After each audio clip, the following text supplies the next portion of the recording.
దేవుని పరిశుద్ధ గ్రంథం నుండి సామెతలు 8వ అధ్యాయం 11 నుంచి 13 వరకు చదువుకుందాం. జ్ఞానము ముత్యముల కన్నా శ్రేష్టమైనది, విలువగల సొత్తులేవియు దానితో సాటి కావు. జ్ఞానమును నేను చాతుర్యమును నాకు నివాసముగా చేసుకొని ఉన్నాను. సదుపాయములు తెలుసుకొనుట నా చేతనగును.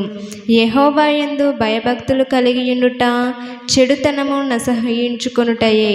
గర్వము, అహంకారము, దుర్మార్గత, కుటిలమైన మాటలు నాకు అసహ్యములు. దేవుడిచ్చిన వాక్యం దీవించునుగాక.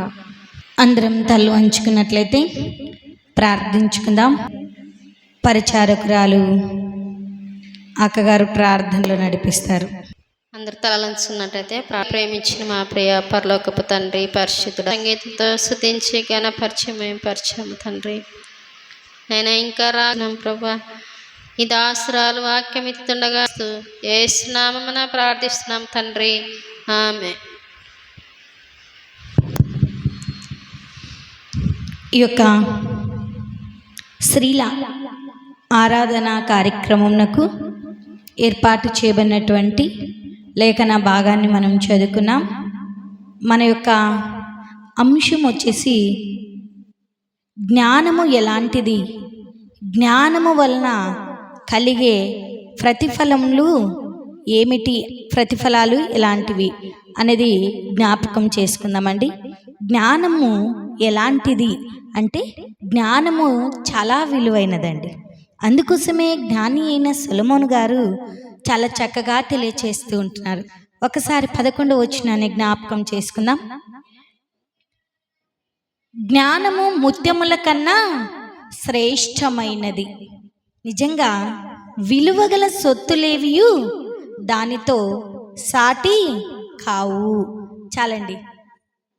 ప్రియమైన దేవుని బిడలారా, అమ్మలారా, అక్కలారా, దేవుని వాక్యం మనతో ఏం మాట్లాడుతుందంటే జ్ఞానము ముత్యముల కంటే కూడా శ్రేష్టమైనది.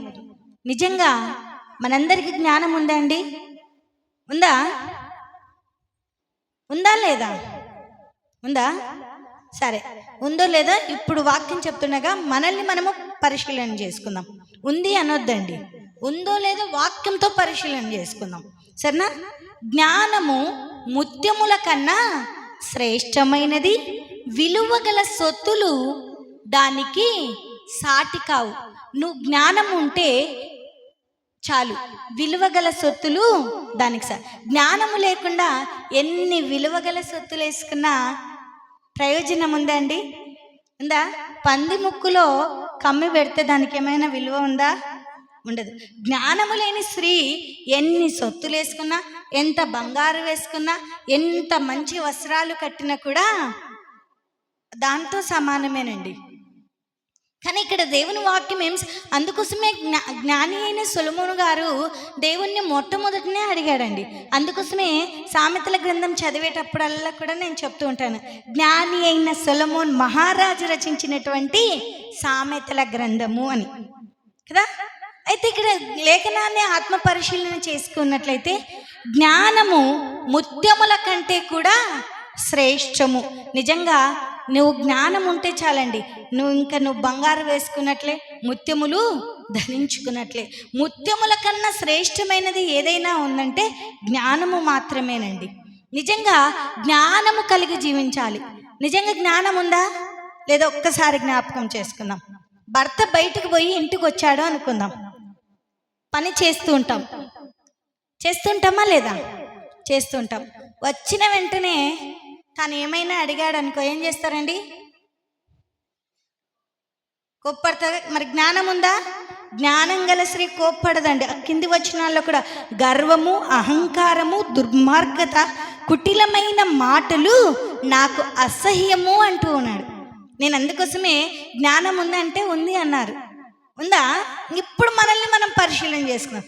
భర్త బయటికి పోయి వచ్చాడు, లేదా ఒక ఊరికి వెళ్ళి వచ్చాడు, వచ్చిన వెంటనే నీళ్ళో లేకపోతే ఏదైనా అడిగాడు. నువ్వు అలసిపోయి ఇంట్లో పని చేసుకుంటున్నావు, వచ్చి ఏదైనా అడిగాడనుకో ఇస్తావా? సమాధానంతో ఇస్తావా?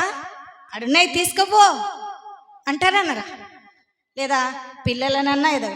అందుకోసమే ఓర్పు అనేది చాలా ప్రాముఖ్యమండి స్త్రీలకు.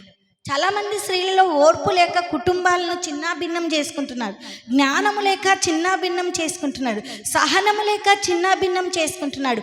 ఓపిక అనేది ఈ మధ్య కాలం ఉన్నటువంటి యవన స్త్రీలలో చాలా తక్కువైపోయిందండి. ఓపిక ఉందండి? లేదండి. ఆనాడు పెద్దలు ఎంత ఓపికతో వాళ్ళు ఏం చేసేవాళ్ళండి? మన లెక్క అన్ని బియ్యం చేసి పెట్టి ఉండేటివి కాదండి. రాత్రి అయినా వాటిని దంచుకొని చెరిగి ఉదయానికి తీసి పెట్టుకొని వండుకొని తినిపోయేవారండి. కానీ మనకు అన్ని కట్టెలు, అప్పుడు కట్టెల మీద వండుకునేవారు. ఇప్పుడు అబ్బో కళ్ళు పోతాయి పొగ అంటారా అన్నారా? అప్పుడు ఉన్న స్త్రీలకున్న జ్ఞానము ఈ యవన స్త్రీలమైనటువంటి మనలో జ్ఞానము లేదండి. అందుకోసమే జ్ఞానము కలిగి కుటుంబాలను కట్టుకోవాలండి. నిజంగా జ్ఞానము చాలా ప్రాముఖ్యమైనదండి. జ్ఞానము లేక, అందుకోసమే ఈ జ్ఞానాన్ని జీవితంలో ఒక ప్రవర్తన ఎలా ఉండాలి అనే విషయానికి సన్నిహిత సంబంధము కలిగి ఉంది. ఈ జ్ఞానానికి జీవితంలో మనం ఎలా ఉండాలి అనే విషయానికి సన్నిహిత సంబంధము కలిగి ఉంది. ఈ దైవ జ్ఞానం వల్ల కలిగే ప్రతిఫలాలు ఈ లేఖనములలోనే మనం తెలుసుకుంటాం. నిజంగా జ్ఞానములే ఆనాడు కుటుంబం అంతా కూడా ఐక్యత, కుటుంబము ఉమ్మడి కుటుంబాలుగా ఉండేవి. ఈనాడు ఉమ్మడి కుటుంబాలు కరువైపోయాయండి. ఉన్నాయా? లేవండి. ఏదో ఒక దాంట్లో సాకు పెట్టుకొని డివైడ్ అవుతారా కాదా? నిజంగా అప్పట్లో ఉన్న జ్ఞానము, అప్పటిలో ఉన్న ఓపిక, అప్పటిలో ఉన్న సహనము ఈ మధ్యకాలము యవన స్త్రీలమైనటువంటి మనలో లేదండి. ఇది వాస్తవమైన సంఘటన అండి. ఏంటబ్బా పాశ్రం ఇలా చెప్తుంది అనుకుంటున్నారా? లేదండి, వాస్తవం అండి. నిజంగా ఉమ్మడి కుటుంబాల్లో ఉండే ఆనందం, ఉమ్మడి కుటుంబాల్లో ఉండే సంతోషం, ఉమ్మడి కుటుంబాల్లో ఉన్న ఆరోగ్యము అది చాలా విలువైనదండి. నిజంగా ఆ జ్ఞానము లేకనే కుటుంబాలను ఏం చేసుకుంటున్నామండి? చిన్నాభిన్నం చేసుకుంటున్నారు. నిజంగా జ్ఞానము ఎక్కడ దొరుకుతుంది?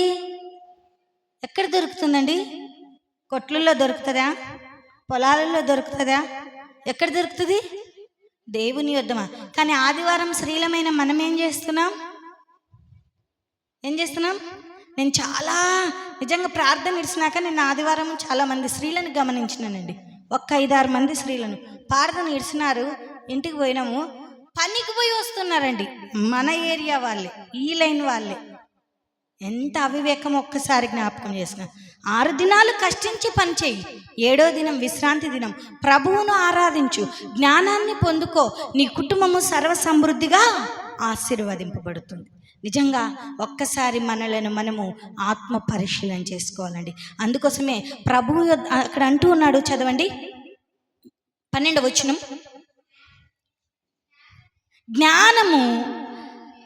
జ్ఞానమును నేను చాతుర్యమును నాకు నివాసముగా చేసుకొని ఉన్నాను. జ్ఞానము చాతుర్యము నాకు నివాసముగా చేసుకున్నాను. సదుపాయములు తెలుసుకొనుట నా చేత నగును. యెహోవా యందు భయభక్తులు కలిగి ఉండుట చెడుతనమును అసహించుకొనుటయే.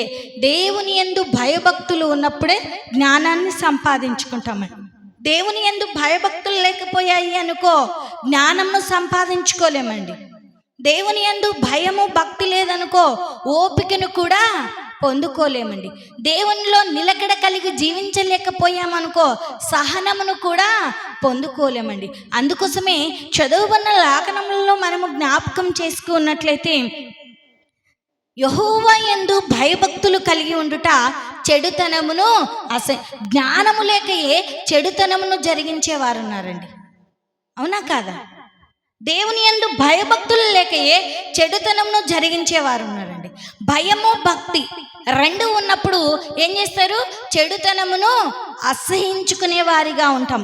అందుకోసమే జ్ఞానము చాలా ప్రాముఖ్యమైనది అనేది జ్ఞాపకం. స్త్రీ జీవితంలో మరి ముఖ్యంగా ప్రాముఖ్యమైనదండి. అందుకోసమే ప్రతి స్త్రీ కూడా ఎలా ఉండాలంటే జ్ఞానము కలిగి జీవించే. జ్ఞానము కలిగి ఉన్నప్పుడే నువ్వు కుటుంబాన్ని కట్టుకుంటావండి. జ్ఞానము కలిగి ఉన్నప్పుడే నీ కుటుంబాన్ని నువ్వు ప్రభు సన్నిధానానికి నడిపిస్తావండి. జ్ఞానము కలిగి ఉన్నప్పుడే నీ భర్త యొక్క మనసును కూడా నువ్వు మారుస్తావండి. జ్ఞానము కలిగి ఉన్నప్పుడే నీ భర్తలో ఉన్నటువంటి చెడు అలవాట్లన్నిటినీ కూడా తొలగించడానికి నీ ప్రార్థన అనే ఆయుధము సహాయపడుతుంది అనేది కూడా జ్ఞాపకం చేసుకో. జ్ఞానము లేకపోతే ప్రార్థన జీవితము కలిగి ఉండలేవండి. జ్ఞానము లేకపోతే ప్రభు సన్నిధానంలో నిలవలేమండి. జ్ఞానము లేకపోతే మన తప్పును మనము ఒప్పుకొనలేమండి. నిజమా? జ్ఞానము అనేది మానవుని జీవితంలో అతి ప్రాముఖ్యమైనదిగా ఉండాలి అని ప్రభు నామంన తెలియచేస్తున్నాం. అందుకోసమే అక్కడ మనం జ్ఞానానికి ఏవంటే అసహ్యం అంటే ఏవండి జ్ఞానానికి అసహ్యము? అక్కడే 13వ వచనంలో చివరి లైన్ మనం జ్ఞాపకం చేసుకున్నాం. చెడుతనం కానుంచి చెడుతనము అసహించుకొనుటయే గర్వము, అహంకారము, దుర్మార్గత, కుటిలమైన మాటలు నాకు అసహ్యము. ఎవరికి అసహ్యం అంటండి? జ్ఞానము కలిగినటువంటి స్త్రీలకు. ఏమంట? ఏమి? మీరు నోట్లు ఇప్పండి అమ్మా. మనం కొద్దిసేపే చెప్తాను కానీ మీరు కూడా నోర్లు ఇప్పండి. వచ్చాం పోయామనేది కాదు. జ్ఞానానికి ఏవి అసహ్యం అంటే చెడు, గర్వము, అహంకారము, దుర్మార్గత, కుటిలమైన మాటలు మనిషిని ఏం చేస్తాయి? పాడు చేస్తాయండి. నాకేంటిలే ఆ గర్వము నీకు ఉండకూడదండి. చెడు ఆలోచన, చెడు తలంపు, చెడు క్రియలు మనలో అస్సలు ఉండకూడదండి. జ్ఞానము లేని వారే చెడు ఆలోచనను, చెడు క్రియలను, చెడు తలంపులను యోచించే వారిగా ఉంటారు. అందుకోసమే జ్ఞానానికి ఏవంటే అసహ్యం అంటే చెడుతనము, గర్వము, దుర్మార్గత, కుటిలమైనటువంటి మాటలు అసహ్యము. ఆ మాటలే ఏం చేస్తాయంట? మనిషిని పాడు చేస్తాయంట. దుర్మార్గతగా నువ్వు జీవించావనుకో నీ జీవితాన్ని నాశనం చేస్తుందండి. గర్వంగా నువ్వు ప్రవర్తించావనుకో నీ కుటుంబాన్ని, నీ బ్రతుకును కూడా నాశనం చేస్తుందండి.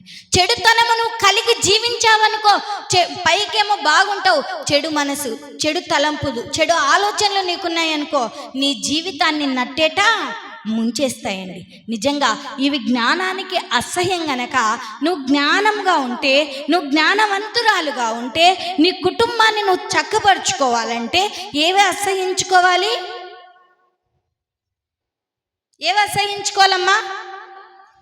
1, 2 దుర్మార్గత. ఏంటి దుర్మార్గత అంటే? వాడు కొట్లాటకు కయాన్ని దూకుతారే, ఏమనిండమ్మని ఏటికే బెదిరించడానికి వస్తారు. అవునా కదా? దుర్మార్గత కూడా పనికిరాదండి జ్ఞానానికి. అందుకో నా మాటలు కాదండి, దేవుని వాక్యాన్ని నేను స్పష్టంగా తెలియచేస్తుంటున్నాను. అందుకోసమే మనిషిని పాడు చేసేవి ఏవైనా ఉన్నాయంటే ఇవే. ఒకవేళ ఎంతకాలము నీలో చెడు ఉంది అనుకో, ఆ చెడుని తీసివేసుకో, జ్ఞానాన్ని సంపాదించుకో. గర్వము నీలో ఉందనుకో, ఆ గర్వాన్ని తీసేసుకో, జ్ఞానమును పొందుకో. మంచి ప్రార్థన అనుభవ జీవితాన్ని కలిగి జీవించు. దుర్మార్గత నీలో ఉందేమో, వాళ్ళు ఏమనుకున్నా వాళ్ళపై పైకి పడి కొట్లాడే తత్వము నీలో ఉందేమో, ఆ తత్వాన్ని నువ్వు తీసివేసుకో. కుటిలమైన మాటలు నీలో ఉన్నాయేమో, నిన్ను పాడు చేస్తాయి కనుక ఆ మాటలను తీసివేసుకొని ప్రభు మాటలను నీలో నిలుపుకున్నట్లయితే నువ్వు ఆశీర్వాదకరముగా మార్చబడతావు అనేది జ్ఞాపకము చేసుకునే వారిగా ఉండాలి. అందుకోసమే మనిషిని పాడు చేస్తాయి కనుక